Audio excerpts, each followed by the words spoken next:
Hello दोस्तों, कैसे हो आप सब लोग। आई होप आप सब लोग अच्छे होंगे। आज है 1 मार्च 2024 और जो लोग मेरे चैनल पर नए हैं मैं उनको यह बता दूं कि मुझे अभी तक लगभग 7 मंथ्स हो चुके हैं इन्वेस्टमेंट करते हुए और मेरा गोल है म्यूचुअल फंड से फर्स्ट 1 करोड़ कमाने का। तो दोस्तों, मैं इस चैनल पर अपने म्यूचुअल फंड पोर्टफोलियो के डेली अपडेट शेयर करता हूं, तो चैनल को अभी तक आपने सब्सक्राइब नहीं किया है तुरंत तुरंत सब्सक्राइब कर लें। तो चलिए आज देखते हैं मेरे पोर्टफोलियो का क्या रिटर्न है। तो दोस्तों, अभी तक मैंने 5,45,323 रुपये इन्वेस्टमेंट किए हैं और जिसकी करंट वैल्यू आज की डेट में है 6,06,069 रुपये। जो टोटल प्रॉफिट है, रिटर्न है मेरा 60,744 रुपये, जो कि 11.14% हुआ। और एक दिन का जो पोर्टफोलियो में चेंज है वो 2,2237 रुपये का चेंज हुआ है एक दिन में। तो दोस्तों, जैसा मैंने लास्ट वीक बताया था कि मैंने 20,000 के करीब इन्वेस्टमेंट और किया है, जो आज मेरे पोर्टफोलियो में रिफ्लेक्ट होने लगा है, जो कि आज वैल्यू 5,45,323 रुपये हो गई। लास्ट वीक ये अराउंड 5,25,000 के अराउंड थी, इसलिए अब ये वैल्यू हो गई है। उसके अलावा मैंने आप लोगों से प्रॉमिस किया था और आप लोगों की काफ़ी डिमांड थी कि मैं Nippon India small cap fund में वन टाइम इन्वेस्टमेंट करने की ट्रिक बताऊंगा। वह वीडियो आज मैंने बना दिया है और उसका लिंक मैं ऊपर आई बटन और कमेंट सेक्शन में मेंशन कर दूंगा, तो आप लोग उसे वीडियो को ज़रूर देखिए। तो भाई लोग, मुझे पिछले वीडियोस पर काफ़ी अच्छे कमेंट आए हैं, इन कमेंट के रिप्लाई को मिस मत करना, आपको बहुत कुछ सीखने को मिलेगा। तो चलिए देखते हैं आज के कमेंट्स। तो पहला कमेंट है मुस्ताब डोडिया जी का। सर जी, म्यूचुअल फंड के बदले ईटीएफ में इन्वेस्ट क्या कर सकते हैं क्या? हाँ, बिल्कुल आप कर सकते हैं, बट ईटीएफ क्या है, एक तरीके से शेयर की तरीके से वो ट्रेड होता है। उसमें आप मॉर्निंग से इवनिंग तक जब शेयर मार्केट ओपन होती है तो उसमें उसकी प्राइसिंग वेरी करती रहती है हर सेकंड पे, जैसे शेयर में वेरी करती रहती है। तो वहाँ पे आपको टाइमिंग करके आपको खरीदना पड़ेगा। उसके अलावा अभी तक ईटीएफ में जो होता है, ईटीएफ में ज़्यादातर ऐसा मैंने कोई आदमी नहीं देखा जो अभी तक 5-6 साल जिसने होल्ड करके ईटीएफ रखा हो। ज़्यादातर वो सेल ही कर देते हैं। अगर 5-6 साल आप ईटीएफ होल्ड कर सकते हैं तो अच्छा शेयर भी होल्ड कर सकते हैं। और यहाँ पे आपको जैसे ही प्राइस ऊपर नीचे हुआ, अच्छा प्रॉफिट मिला, तुरंत आप बेच देते हो। म्यूचुअल फंड में क्या होता है, उसका रात के 9 बजे उसकी एनएवी डिसाइड होती है, तो आपको इतना मार्केट के टाइम पता नहीं चलता है। उसके अलावा म्यूचुअल फंड लंबे टाइम लॉन्ग टर्म के लिए ज़्यादातर लोग प्रेफर करते हैं जिनको एसआईपी करनी है। ईटीएफ में आप एसआईपी नहीं कर सकते हैं, उसमें वन टाइम इन्वेस्टमेंट जो लोग करना चाहते हैं वो कर सकते हैं। बट बेटर मैं यही अपना व्यू रखूंगा इस पर कि आप लोग एसआईपी करो तो म्यूचुअल फंड खरीदो आप। अगला कमेंट है यूज़र एसएम का। Bro, Kotak emerging mid cap कैसा होगा? You left from this fund, any reason?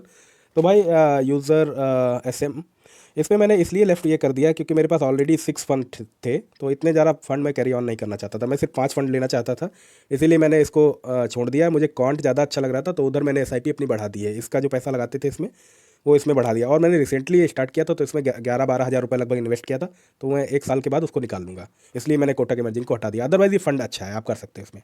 अगला कमेंट है गुरदीप जी का। My age is 30 and my goal is 50 lakh in next 12 to 13 years. कितनी अमाउंट एसआईपी करूँ और किस किस फंड में करूँ?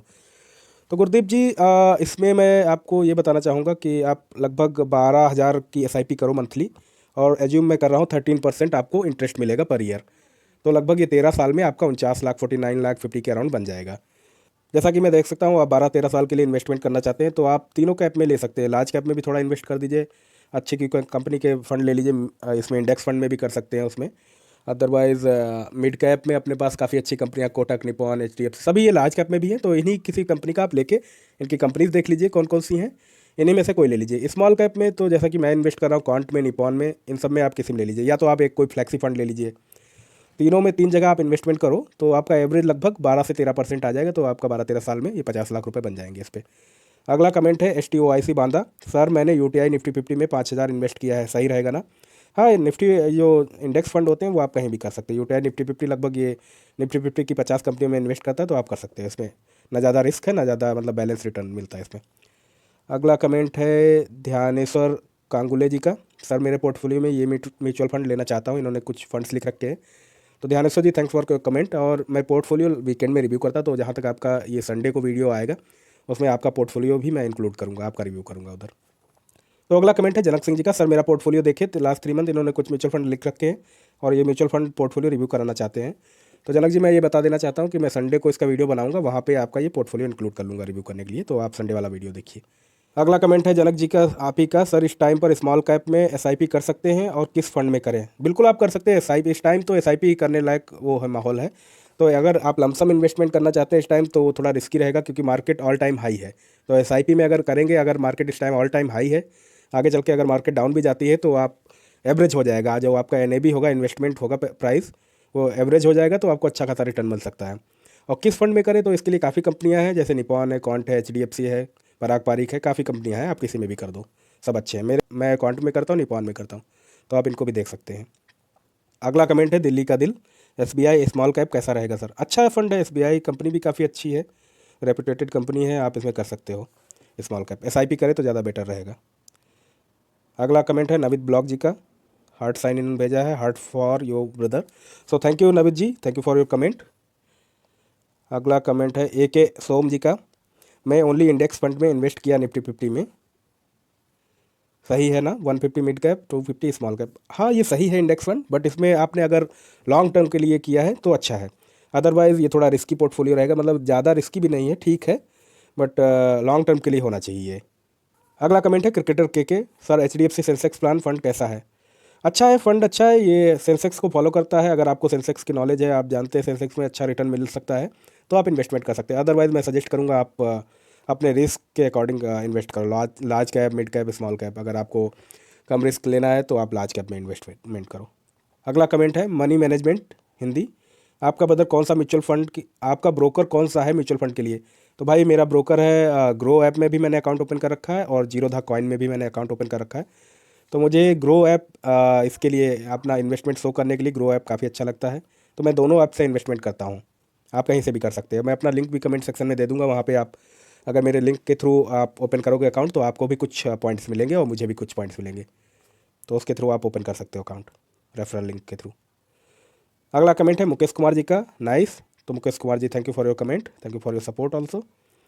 अगला कमेंट है संजीव रंजन जी का, which best platform mutual fund and whether we should do in direct fund? तो संजीव जी डायरेक्ट फंड में तो आपको करना ही चाहिए, रेगुलर फंड में आप क्यों जाएंगे? आपको एक्सपेंस रेशियो थोड़ा ज़्यादा देना पड़ेगा, वो लॉन्ग टर्म में कई लाख का डिफरेंस आ जाएगा आपके रिटर्न में। तो हमेशा डायरेक्ट फंड में ही करिए, और वो भी ग्रोथ वाला लीजिए, डायरेक्ट ग्रोथ, वो काफ़ी अच्छा फंड होता है। और प्लेटफॉर्म के बारे में मैं बता दूं कि जीरोधा कॉइन ले सकते हैं, या आप ग्रो ऐप पे भी जा सकते हैं। दोनों दोनों के रेफरल लिंक मैं अपने कमेंट सेक्शन में प्रोवाइड करा दूंगा, अगर आप उसके थ्रू ओपन करेंगे तो दोनों लोगों को फ़ायदा मिलेगा, कुछ कुछ पॉइंट्स मिलेंगे। अगला कमेंट है ईशांत शर्मा जी का, सर आपने डीमेट अकाउंट कैसे बनाया, किसी के थ्रू या खुद से? यार मैंने अपने आप बनाया, ये ऐप काफ़ी इजी है जहाँ पे आप अकाउंट ओपन कर सकते हैं, ग्रो जीरोधा कॉइन। तो जैसा कि मैंने पहले के कमेंट में बताया, वही आप फॉलो कर सकते हैं। अगला कमेंट है विश्वनाथ जी का, 6 मंथ 5 लाख और 1 लाख रुपए रिटर्न। विश्वनाथ जी कॉन्ग्रेचुलेसन्स, बहुत अच्छा रिटर्न है, आपने तो बहुत अच्छा रिटर्न लिया है 5 महीने में, 6 महीने में 5 लाख पे। तो ऐसे इन्वेस्टमेंट करते रहिए, और यहाँ पे हम लोगों को भी बताइए कितना रिटर्न मिल रहा है। अगला कमेंट है जीत कश्यप जी का, सर 1 लाख जमा करना है 10 साल के लिए, कौन सा फंड सही रहेगा, कृपया बताएं। जी जी, thank you for your comment. जहाँ तक मैं समझ सकता हूँ, आप पूछना चाहते हैं हर साल आप 1 लाख जमा करना चाहते हो 10 साल के लिए, तो कौन सा फंड सही रहेगा? अगर आप नए इन्वेस्टर हैं तो मैं सजेस्ट करूँगा आप लार्ज कैप, मिड कैप में इन्वेस्ट करो, स्मॉल कैप में थोड़ा सा एक्सपोजर लो, ज़्यादा नहीं। अगर आप ऑलरेडी इन्वेस्ट करते हैं तो आप मिड कैप, स्मॉल कैप में भी जा सकते हैं, अकॉर्डिंग टू योर रिस्क। आप मिड कैप, स्मॉल कैप की काफ़ी कंपनियां मैंने अभी कमेंट्स में बताई हैं, आप उनमें से कोई सी भी ले सकते हो। और 10 साल मतलब लॉन्ग टर्म है, तो इतना ज़्यादा कोई रिस्क नहीं है, आप कर सकते हो, मिड कैप, स्मॉल कैप में जा सकते हो थोड़ा थोड़ा। अगला कमेंट है फुरकान रजपुरा जी का, सर ग्रो ऐप से निपान स्मॉल कैप में वन टाइम कैसे पेमेंट कर सकते हैं? आप ट्रिक बताने वाले थे बट स्टिल पेंडिंग। तो Furqan ji, thank you for your comment and also reminder. आज मैंने वो वीडियो बना दिया है, और मैंने अभी के इस वीडियो में बताया भी है, उसकी लिंक मैं आप लोगों के साथ कमेंट में शेयर कर दूंगा, तो आप लोग लिंक पे जाके देख सकते हैं वो वीडियो, कैसे आप वन टाइम इन्वेस्टमेंट कर सकते हैं। अगर कोई वहाँ डाउट्स होता है तो कमेंट में पूछिए। इनका भाई ने एक रिप्लाई भी किया है STOIC बांदा ने, नहीं ओनली SIP होगा SBI एंड निपॉन में। नहीं भाई, STOIC बांदा SIP ही नहीं, इसकी ये ट्रिक है, आप वन टाइम इन्वेस्टमेंट भी कर सकते हैं। SBI में भी वही रूल फॉलो होगा, निपॉन में भी आप कर सकते हैं, कोई दिक्कत नहीं। आप वीडियो देखिए मेरा। अगला कमेंट है Thanos, please review my portfolio, इन्होंने कुछ फंड्स दे रखे हैं। तो Thanos ji, thank you for your comment, मैं वीकेंड में इसको रिव्यू करूँगा, संडे को वीडियो आएगा, आप देखिए उस वीडियो को। अगला कमेंट है पिक स्नैप का, सर वन टाइम इन्वेस्टमेंट करने के बाद उसमें और ऐड कर सकते हैं क्या बाद में? बिल्कुल आप कर सकते हैं, आप उसमें फिर वन टाइम कर सकते हैं, या तो SIP के थ्रू जा सकते हैं, दोनों तरीके से आप कर सकते हैं। वन टाइम अगर आप अलाउ करता है तो आप वन वन टाइम हमेशा कर सकते हैं, जब भी आपके पास पैसे हों फिर ऐड कर दीजिए उसको, वही आपके जो पोर्टफोलियो जो मिलेगा नंबर, उसी में ऐड होता जाएगा। पिक स्नैप का अगला कमेंट है 1 लाख को कहाँ इन्वेस्ट करूँ जिसमें रिस्क कम हो? तो भाई फंड में तो इतना रिस्क कम नहीं है, म्यूचुअल फंड्स में रिस्क इतना कम नहीं है। अगर रिस्क आपको कम रिस्क चाहिए तो FD, बैंक FD, RD में कर सकते हैं। फंड में मैं सजेस्ट करूंगा, रिस्क अगर कम आप देख रहे हैं तो आप इंडेक्स फंड में कर लो, और लार्ज कैप में कर लो, कोई से भी फंड लेके, सब ज़्यादातर अच्छे होते हैं। बस आपका AUM चेक कर लेना, और प्रीवियस जो रिकॉर्ड उसका है रिटर्न का, वो चेक करके आप इन्वेस्टमेंट कर सकते हैं। अगला कमेंट है मस्ती रिटर्न का, ब्रो अगर 1.5 ईयर्स में मेरा म्यूचुअल फंड रिडीम करता हूँ तो ये LTCG में या STCG में काउंट होगा? 0% टैक्स के बारे में कुछ बताएं। तो भाई thank you for your comment. तो ये अगर 1.5 ईयर्स के बाद अगर आप रिडीम करते हो, जैसे, तो भाई मैं एग्जांपल के साथ समझाऊंगा। जनवरी 2023 में जैसे कि आपने 1,000 रुपये डाला, SIP किया, फरवरी 2023 में आपने फिर 1,000, ऐसे ही कंटिन्यू करते करते आपने दिसंबर 2023 तक 12 बार डाला 12,000 रुपये। तो ये जो आपका होगा, इसमें मैं बताऊंगा, जो जनवरी 2023 में आपने पैसा डाला था वो जनवरी 2024 में 12 महीने के बाद हो जाएगा, मतलब 12 महीने से ज़्यादा हो जाएंगे तो वो आपका लॉन्ग टर्म में आ जाएगा, लॉन्ग टर्म कैपिटल गेन, जो कि 10% है। और अगर फरवरी वाला जो आपने फरवरी 2023 में जो पैसा डाला था वो जनवरी में अगर आपने जनवरी 2024 में निकाला तो वो शॉर्ट टर्म में आपका होगा, शॉर्ट टर्म कैपिटल गेन में आएगा। तो उसके लिए आपको एक और महीने वेट करना पड़ेगा। अगर आपने वन टाइम इन्वेस्टमेंट जैसे जनवरी 2023 में one time investment 1 lakh 2 lakh जो भी कर दिया था, वो जनवरी 2023 में अगर निकालेंगे उस डेट के 12 महीने के बाद, तो वो लॉन्ग टर्म में आ जाएगा। और जो आपने एक पॉइंट किया है मेंशन 0% टैक्स के बारे में कुछ बताएं, तो भाई इसमें 0% टैक्स ये होता है कि अगर आपने जैसे 1 लाख के म्यूचुअल फंड खरीदे और उस पर प्रॉफिट मिला के आपने जब रिडीम किया तो 2 लाख रुपए का रिडीम किया, आपको 2 लाख रुपए आए, तो उसमें 1 लाख आपका इन्वेस्टमेंट था, 1 लाख रुपए प्रॉफिट हो गया, तो आपको जीरो कैपिटल गेन इस पर देना होगा, क्योंकि ये लॉन्ग टर्म में है, प्लस 1 लाख रुपए की छूट रहती है, 1 लाख प्रॉफिट तक की छूट रहती है। अगर दूसरा एग्जांपल लेते हैं, अगर 1 लाख आपने इन्वेस्टमेंट किया है और रिडीम करते टाइम आपकी वैल्यू 2.5 लाख रुपए, उसने आपने उस पर 1.5 लाख रुपए प्रॉफिट कमाया, 2.5 लाख रिडीम की वैल्यू, तो आपके इसमें लॉन्ग टर्म में 50,000 पे टैक्स लगेगा। 50,000 पे मतलब 5,000 रुपये टैक्स आपका जाएगा इसमें। 1 लाख रुपए तक फ्री, 50,000 जो एक्स्ट्रा हो रहा है उस पर टैक्स लगेगा। आई होप मैंने आपको सही आंसर किया, तो अगर अब भी कोई डाउट रहता है आप कमेंट में लिखिए। अगला कमेंट है विशाल जी का। हेलो सर, ग्रो ऐप से जो मैं एमएफ लेते हैं वो रेगुलर होता है या डायरेक्ट, प्लीज़ बताएं। अगर रेगुलर रहता है तो डायरेक्ट कहाँ से लें, कोई एक फंड के एग्जांपल के साथ बता देना इफ़ पॉसिबल, थैंक यू। तो Vishal ji, thank you for your comment. Groww app में ज़्यादातर मैंने देखा है कि सब डायरेक्ट फंड ही हैं।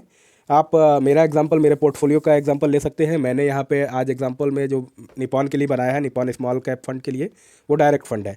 हमेशा ज़्यादातर डायरेक्ट फंड में आपको डायरेक्ट वर्ड मिलेगा, फंड के नाम के आगे डायरेक्ट, डायरेक्ट ग्रोथ वाले में आपको इन्वेस्टमेंट करना है, जो डायरेक्ट ग्रोथ जहाँ पे लिखा है। रेगुलर अगर लिखा है तो उसका मतलब रेगुलर है। और आप इसको वैसे भी चेक कर सकते हैं, इसमें रेगुलर में एक्सपेंस रेशियो ज़्यादा होता है, डायरेक्ट वाले में एक्सपेंस रेशियो थोड़ा कम होता है। अगर दोनों को कंपेयर करेंगे तो उसमें एक्सपेंस रेशियो कम होता है। आप डायरेक्ट फंड यहाँ पे भी आप ले सकते हैं, जीरोधा पे भी ले सकते हैं, जीरोधा कॉइन पे भी, और ग्रो ऐप पे भी ले सकते हैं। कई सारे प्लेटफॉर्म हैं जहाँ पे ले सकते हैं आप, बट ये डायरेक्ट वर्ड जरूर देख लेना, नाम में उसके होना चाहिए, तभी आप उसमें इन्वेस्टमेंट करना। और उसका नाम जैसे निपॉन का हो गया, इसके रेगुलर भी आते हैं। आप मेरे पोर्टफोलियो के अगर पुराने वीडियोस में देखेंगे तो मेरे पोर्टफोलियो में जितने भी फंड हैं सब डायरेक्ट हैं, तो आप उनमें से कोई भी ले सकते हैं। तो आप लोगों को मैं यह बता दूं कि ये मेरे व्यूज़ हैं आपके कमेंट्स पर। आप कोई भी इन्वेस्टमेंट करने से पहले अपने फाइनेंशियल एडवाइजर से जरूर राय लें। आप लोगों का इस चैनल पर बहुत सपोर्ट और प्यार मिल रहा है, तो ऐसे ही अपना सपोर्ट दिखाते रहिए इस चैनल को। आज के लिए इतना ही। अगर आप चैनल पर नए हैं तो चैनल को सब्सक्राइब कर लें, लाइक करें और ज़्यादा से ज़्यादा शेयर करें video. Thank you, bye bye, take care.